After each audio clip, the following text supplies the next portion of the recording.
উখিয়া টেকনাফের ছোট্ট জায়গায় ১২ লাখ রোহিঙ্গার পাহাড়সম বোঝা, আর তার উপর প্রতি বছর এই ক্যাম্পে জন্ম নিচ্ছে ৩০ থেকে ৫০ হাজার নতুন শিশু। ৯ বছর কেটে গেল, অথচ একটা রোহিঙ্গাকেও স্বদেশে ফেরত পাঠানো যায়নি।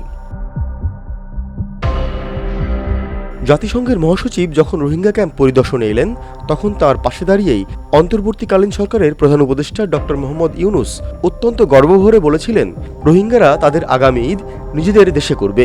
যত তাড়াতাড়ি পারা যায় দুনিয়ার মানুষের উত্তর বোঝাগণ যোগ্যই সাম্যর ঈদ যেন আমরা নিজের বাড়ির জায়গায় ঈদ করিতে পারেন। কিন্তু আজ ১ বছর পার হলেও কাজের কাজ আসলে শূন্য। ডক্টর ইউনুসের সেই ঈদের আশ্বাস এখন কেবলই একটা ফাঁকা আওয়াজ। দিন যত যাচ্ছে আন্তর্জাতিক সাহায্য ততই কমছে।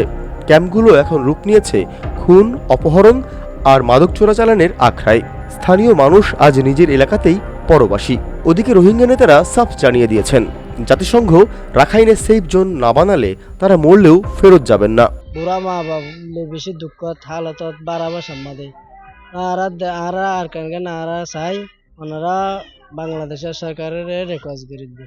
বার্মার লারে তারা চলে রঙে ফোনা যা দিয়ে বার্মা মা লারাই চলে রঙ দি ফোনা চোখে নদীকি আর এখনো নদীকি নবুনিরে লারাই চলে রঙর আর তো ঘর বাড়ি বাংলাই ঘর বাড়ি পুরা দি ফেলাই বারা রাষ্ট্রের সুন্দর করে আসন তাসন দেরি নাহাই আর তোকান কেমন মাঝে কান ঘর বাড়িলে হেন্ডিলা করে বাসালো থাকি তাকে আর তো চেষ্টা করে দে হন আর বর্মা যাব যাইতে পারিবান। ২০ জুন বিশ্ব শরণার্থী দিবস। বড় বড় প্রতিশ্রুতির ফুলঝুরির নিচে চাপা পড়ে আছে ১২ লাখ মানুষের ভাগ্য, আর দেশের মানুষের কপালে জুটছে প্রতি বছর হাজার হাজার শিশুর দীর্ঘশ্বাস।